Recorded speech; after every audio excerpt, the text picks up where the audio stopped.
ओम नमः सिद्धिभ्यः नमो अरिहन्ताणं नमो सिद्धाणं नमो हरिहं नमो वज्राय नमो लोये सर्वसाहु मंगलं भगवान् वीरो मंगलं गरुडनमो मंगलं गुंजगुंजार्यो जयधर्मसुमंगलं सर्वमंगल्यमंगल्यं सर्वकल्याणकारिकं प्रदानं सर्वधर्माणां जयं जयतु शासनं जयं जयतु शासनं हीनात्मबोधयतात्मेव परत्वेनेव चापरम् अक्षयनं च बोधाय नमस्तु परमात्मने चेति चेतं चेत्या विना किमख्यास्मि।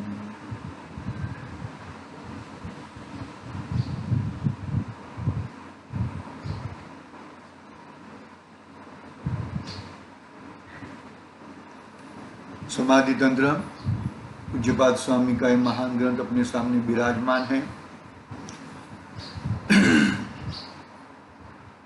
आत्मा के 3 भेद बताए। स्वभावगत आत्मा तो एक है, लेकिन उसके भेद करे तो आत्मा के 3 भेद कहे जाते। एक ही आत्मा में 3 अवस्थाएं दिखने आती है, बहिरात्मपना, अंतरात्मापना और परमात्मापना। बहिरात्मपना को छोड़ना है, हे पूर्वक छोड़ना है। अंतरात्मापना को त्याग पूर्वक ग्रहण करना है, उसका त्याग करना है, इसी भावना के साथ ग्रहण करना है। और अंतरात्मा परमात्मापना परम उपादेय है।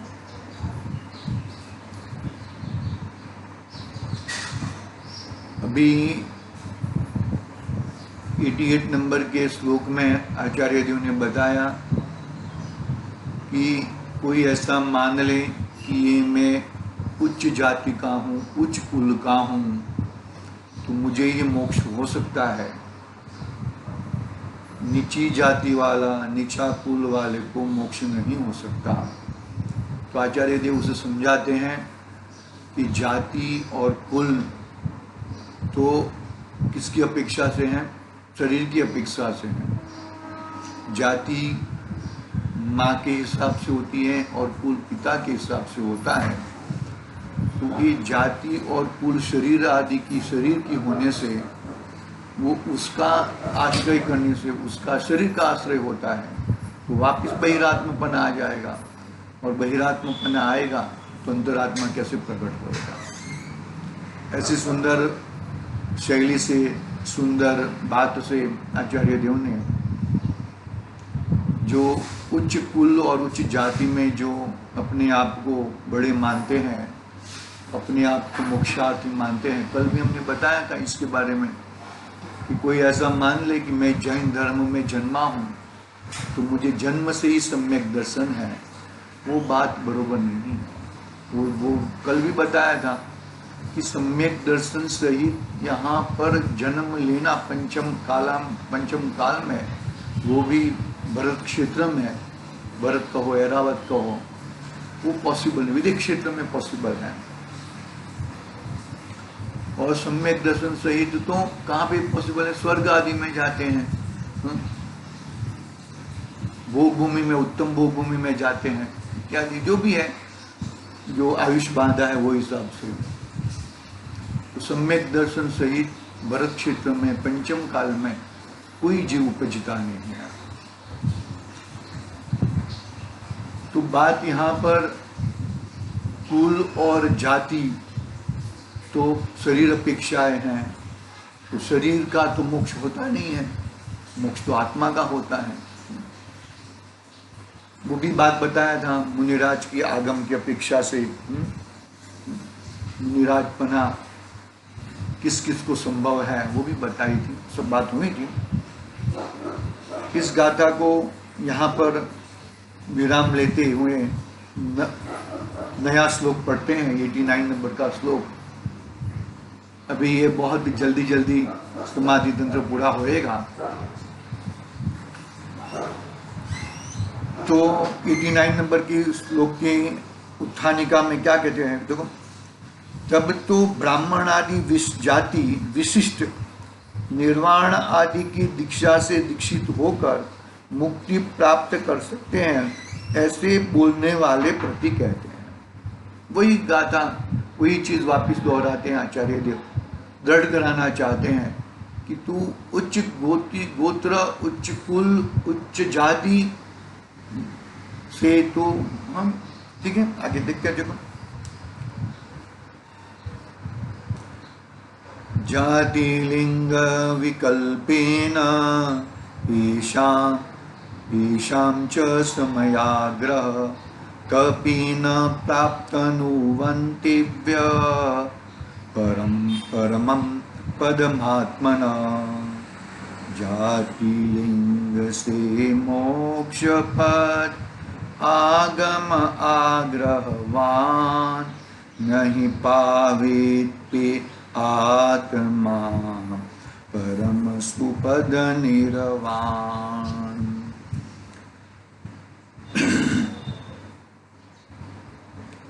हाँ, देखो क्या कहते हैं यहाँ पर,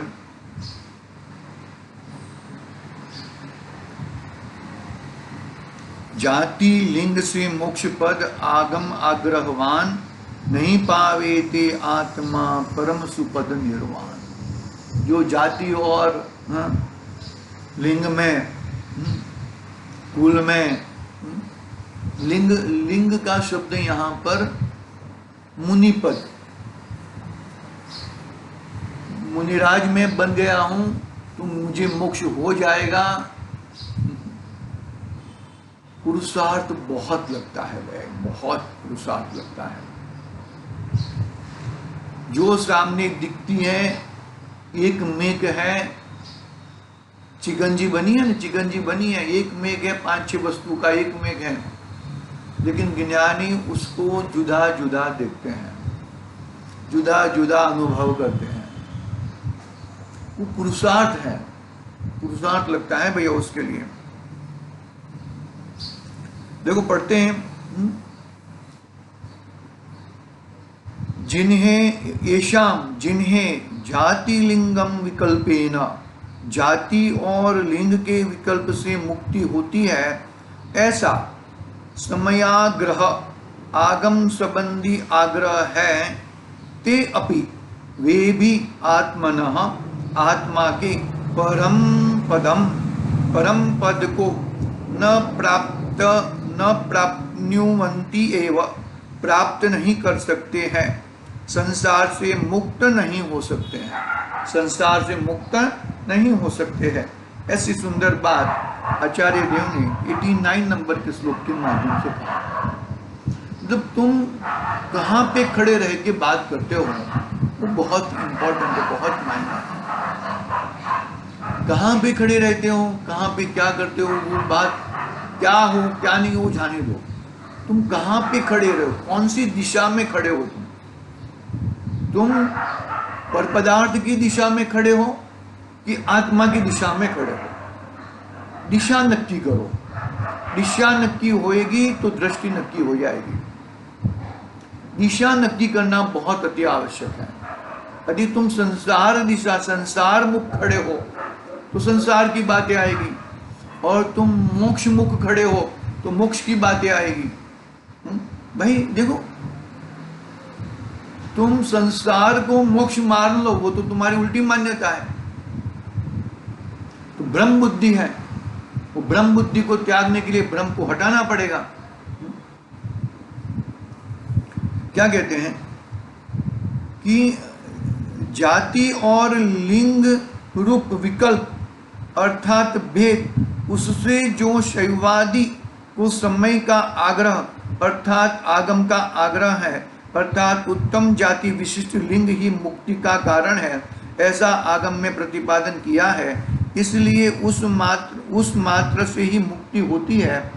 ऐसा जिनका आगम का अभिनिवेश आग्रह है वे भी आत्मा के परम पद को प्राप्त कर नहीं सकते। क्या कहा भाई? बात एकदम सिंपल है। मुनिराज की अवस्था है, निराजपना नहीं, ऐसा नहीं है। मुनि बिगर मोक्ष नहीं है, वो तो एकदम 100 का बात है। लेकिन मुनि से ही मुनि दीक्षा धारण कर ली है और मुझे मोक्ष हो जाएगा, वो भी इतनी बात झूठ है भाई। लिंग से कुछ नहीं होता, बहुत बड़ा कुल से कुछ नहीं होता। पकड़ना बात को अच्छी तरह से भैया। भावार्थ पढ़ते हैं, देखो। जाति और लिंग दोनों देहाश्रित हैं।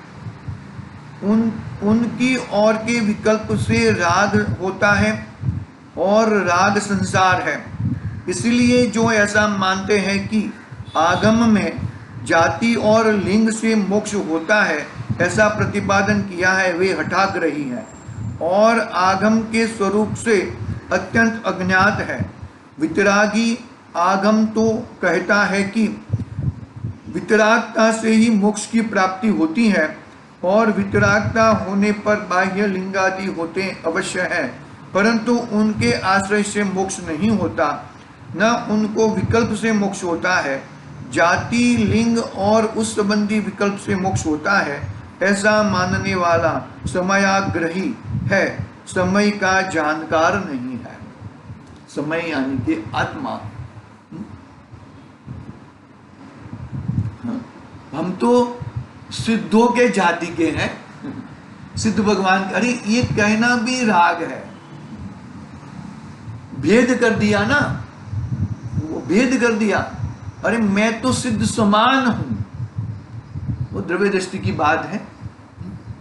पर्याय दृष्टि में सिद्ध नहीं हूं, वो भी साथ में रखना, क्योंकि पर्याय तो पुरुषार्थ से प्रकट होती है और सिद्धपना अंदर में, मेरे आत्मा में सिद्धपना त्रिकाल है, वो द्रव्य दृष्टि की बात है, वो दृष्टि रखनी है। लेकिन पर्याय में मैं अपने आप को भी सिद्ध मान लूं, वो भी गड़बड़ हो जाएगा। बहुत ही बैलेंस पूर्वक जीवन चलाना है, बैलेंस पूर्वक धर्म है। ऐसा नहीं है कि ये कह दिया और ये हो गया, ऐसा नहीं होता है भैया। बहुत ही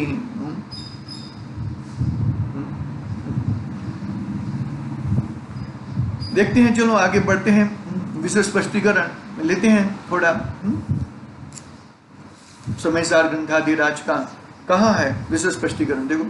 समयसार ग्रंथादि अंतिम गाथा है, जो लिंग से मोक्ष को मानते हैं, पुरुषार्थ से मोक्ष होता है। टोडरमल साहब ने भी बता दिया 9वें अधिकार में। तो पुरुषार्थ कर, पुरुषार्थ ही तेरे हाथ में है, अन्य कुछ तेरे हाथ में नहीं है। विशेष स्पष्टीकरण देखो।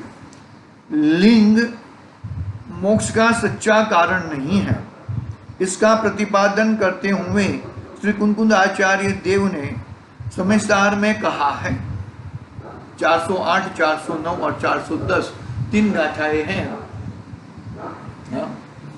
देखो ये उसका हरिगीत रहा तो भी हम पढ़ेंगे, देखते हैं हम यहाँ से। हाँ,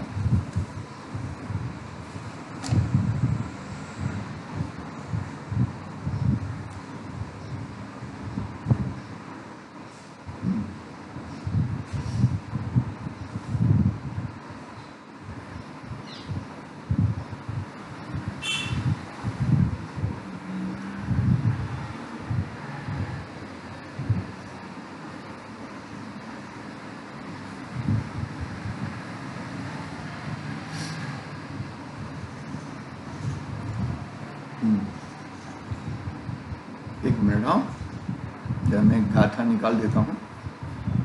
समयसार ग्रंथाधिराज के हरिगीत, राकुत भी पढ़ेंगे लेकिन हरिगीत भी पढ़ लेते हैं। आ गए।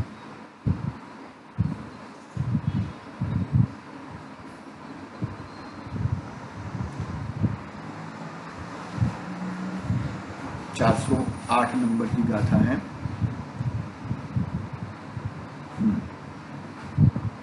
408 और 409।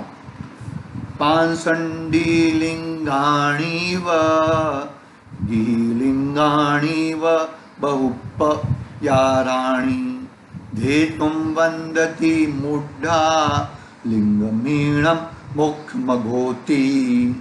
409 नंबर की।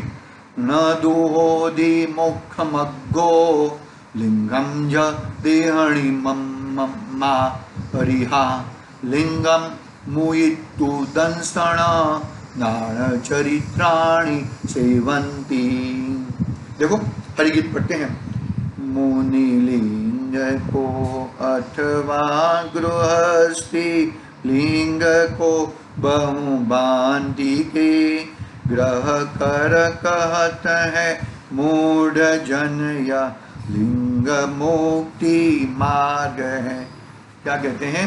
उसको लिंग को ग्रहण करके मूढ़ जन कहते हैं कि लिंग ही मुक्ति मार्ग है। फिर आगे, वह लिंग मुक्ति मार्ग नहीं। नवी नहीं, ओली मारी बावाड़ी नाखो ने, मारी बावाड़ी नाखो नाखी ने। हाँ तो પછી આવ્યા પછી નાખો કે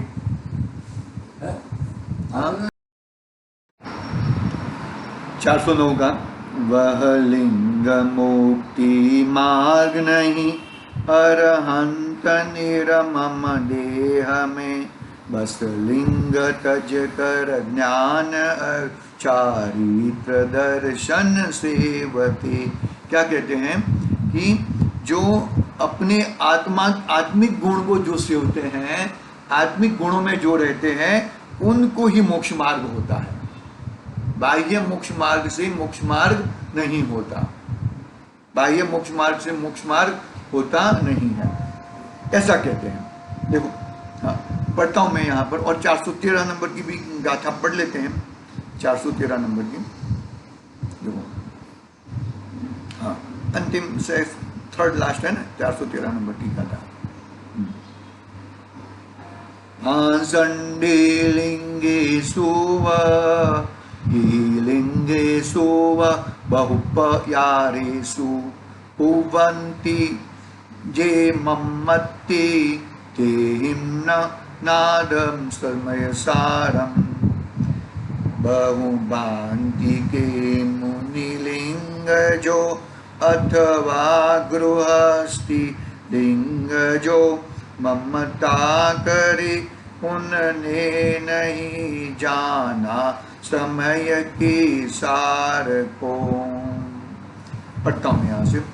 बहुत प्रकार के मुनि लिंगों अथवा गृही लिंगों को ग्रहण करके मूढ़ अज्ञानी जन ऐसा कहते हैं कि यह बाह्य लिंग मोक्ष मार्ग है, परंतु लिंग मोक्ष मार्ग नहीं है, क्योंकि अरिहंत देह के पति निर्मर्म वर्तते हुए लिंग को छोड़कर दर्शन ज्ञान चारित्र का ही सेवन करते हैं।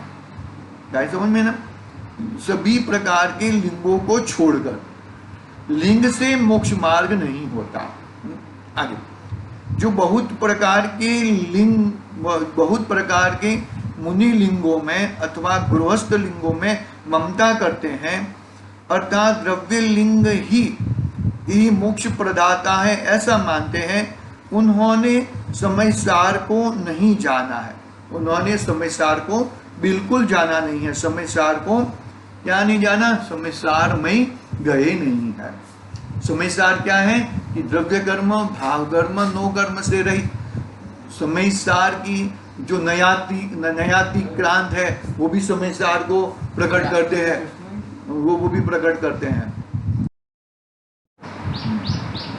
देखो फिर मतलब कहने का भावार्थ यहाँ पे कि लिंग में आकर्षण मत कर, आकर्षण अपने आत्म स्वभाव में कर। वो बात लेनी है, मेन बात। हाँ जो बहुत प्रकार के मुनि लिंगों में अथवा गृहस्थ लिंगों में ममता करते हैं, अर्थात द्रव्य लिंगी ही मोक्ष प्रदाता है ऐसा मानते हैं, उन्होंने समय सार को नहीं जाना। उन्होंने वास्तव में समय सार को जाना नहीं है। जो वास्तव में मैं श्रमण हूँ, मैं श्रमणोपासक हूँ, श्रावक हूँ। इस प्रकार द्रव्यलिंगी में ममकार द्वारा मिथ्या अहंकार करते हैं, वे अनादि रूढ़ अनादि काल से चले आए व्यवहार में मूढ़ मोही वर्तते हुए प्रौढ़ विवेक वाले निश्चय नहीं पर अनारूढ़ वर्तते हुए परमार्थ सत्य जो परमार्थ सत्यार्थ है, ऐसे भगवान समय सार को देखते अनुभवते नहीं है। मतलब देखो, निश्चय किस प्रकार छोड़ना है, निश्चय के विकल्पों को छोड़कर अपने निश्चय की विषय वस्तु में बैठना है। मैं निश्चय नहीं से परमार्थ से मैं ऐसा हूं, परमार्थ से मैं ऐसा हूं, वैसा विकल्पों को छोड़कर मैं ऐसा हूं उसमें बैठना है, तभी उसको परमात्मा पद की प्राप्ति होएगी। परमात्मा पद की प्राप्ति उसके बिगड़ नहीं होएगी भैया ना। बहुत ही सुंदर बातें कही है और ये सुंदर बातें हमें आदरने योग्य है। देखो वापस मैं पढ़ लेता हूँ। जो वास्तव में मैं श्रवण हूँ, मैं श्रवणोपासक श्रावक हूँ। मुझे श्रवण मतलब पंचम गुणस्थान वर्ती के ऐसा मान ले ना। गुणस्थान तो पंचम गुणस्थान ही बहुत अच्छा है, लेकिन वो गुणस्थान में संतुष्ट हो जाए और यहां से मुझे मोक्ष मिल जाए तो वो कभी होएगा नहीं। और छठे सातवें गुणस्थान में झूलते हुए मुनिराज श्रेणी ना लगाए, अरे लगाए तो उपश्रम श्रेणी लगा दे, शपक श्रेणी ना लगा सके तो उनको भी मोक्ष नहीं मिलेगा। बहुत ही ऊंची बात है भाई। ये कोई मतलब कोई गलत जगह पे नहीं ठहरा है। पंचम गुणस्थान गलत जगह नहीं है। छठे सातवें गुणस्थान में झूलते मुनिराज कोई गलत जगह पे नहीं है, लेकिन वहां से आगे का पुरुषार्थ आगे ना बढ़ाए तो भी गड़बड़ हो सकती है। देखो, जो वास्तव में मैं श्रवण हूं, मैं श्रवणोपासक श्रावक हूं, इस प्रकार द्रव्यलिंग में ममकार द्वारा मिथ्या अहंकार करते हैं, वे अनादि रूढ़ अनादि काल से चले आए व्यवहार में मूढ़ मोही वर्तते हुए प्रौढ़ विकल्प वाले विवेक वाले निश्चय नहीं पर अनारूढ़ वर्तते हुए परमार्थ सत्य जो परमार्थ सत्यार्थ है। भाई अरे क्या कहा सातवीं गाथा में, क्या कहा कि भाई ये तीन वेद को छोड़ और अभेद को पकड़। दर्शनमय हूं, ज्ञानमय हूं, चारित्रमय हूं, बरोबर है।